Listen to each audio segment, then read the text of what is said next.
So I got saved in 2007, and then in 2009, our church brought the youth to a camp. It was a place called Spirit West Coast. There's about 1,000 kids. It's about 4 or 5 days long. Incredible. And I remember during one of the sessions, the worship team was playing music, and I just kind of felt like getting alone. So I leave the front of the stage area and I go to the back just by myself, and I'm just praying in the back. And that's when all of a sudden everything around me started to quiet down. It wasn't that the music was going down or the sound guy was turning anything down, but all of a sudden all the noise of life was being turned down, and I heard this voice speak to me. Instantly I start weeping because I know this is crazy. Nothing like this has ever happened. I start weeping and I'm thinking to myself, man, I know this is God. God, how could you be telling me something like this? Like, don't you see my brokenness? Don't you see my hiccups? Don't you see my mistakes? Don't you? All these things are going through my mind. And God once again speaks to me and says, I'm going to save the high schools of America, and I want to partner with your life to do it. And the Lord says this, he says, what will come through this movement will be the restoration of prayer to schools. There's moments where God interrupts your life. And in those moments, it could be an interruption, or you can take it as an invitation. And I really believe that his interruption that day became my invitation. And I feel like some of the most darkest places, is where Jesus wants to shine the most.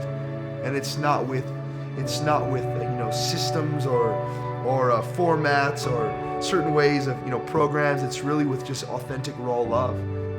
I've had a lot of people tell me, kids just go to your meetings because of donuts or because of pizza. And that may be very well true, as when I was in high school, you tell me free pizza and donuts, I'll be there in a heartbeat.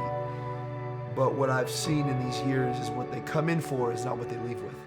I feel like I can sit there all day and I could preach at someone, or I could demonstrate love in simple ways. They've told me, hey, I don't agree with you, but I feel something different in this room. There's something different about these meetings. There's something different about when we come here, there's so much love in this room. And Jesus said it, he said, the world will know you're my disciples, not by our ministries or by our miracles or by even how much we feed people. He said, people will know you're my disciples by the way you love one another.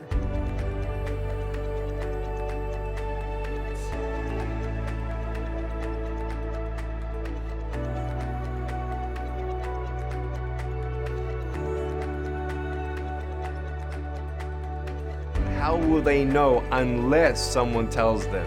And how will someone tell them unless someone's sent? And I just want you to know that truly ordained before the beginning of time, OVSM is a ministry, one of many ministries around the world, but one I'm very excited about, where God is using an amazing team of young people ready to run and do whatever it takes to love on these students and let them know that there is hope in God.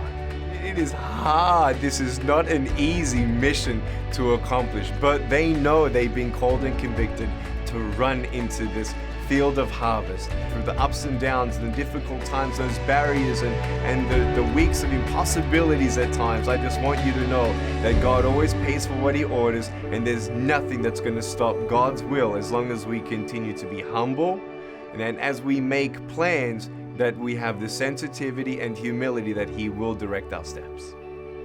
The hardest time was the first year that I was with Brian. I think what made me want to stay though, it was in the high schools, it was in the big dream, it was in the, those amazing moments that I was having with the team. Or that didn't want to make me stay, but it was just my obedience to God, because I did not want to miss out on what God had for me. Our story was one that I never thought or considered it ever be written in a book. I never did it to write a book. I just kind of lived life, and through living life, it kind of came out to what it is today. I do believe more than ever, though, that the story of the Jesus Club is not one of just one author, but it's a story of many authors. And there's going to be a lot of people who are going to read this book, and I really believe they're going to be, not just inspired, but they're going to be commissioned. One of my good friends, this ministry called the Circuit Riders, they have a saying, and it's simple obedience changes history. So I do believe that this book is going to be something that's powerful for anyone who's chasing a dream that God's placed in their heart, and to believe that that dream will come to pass.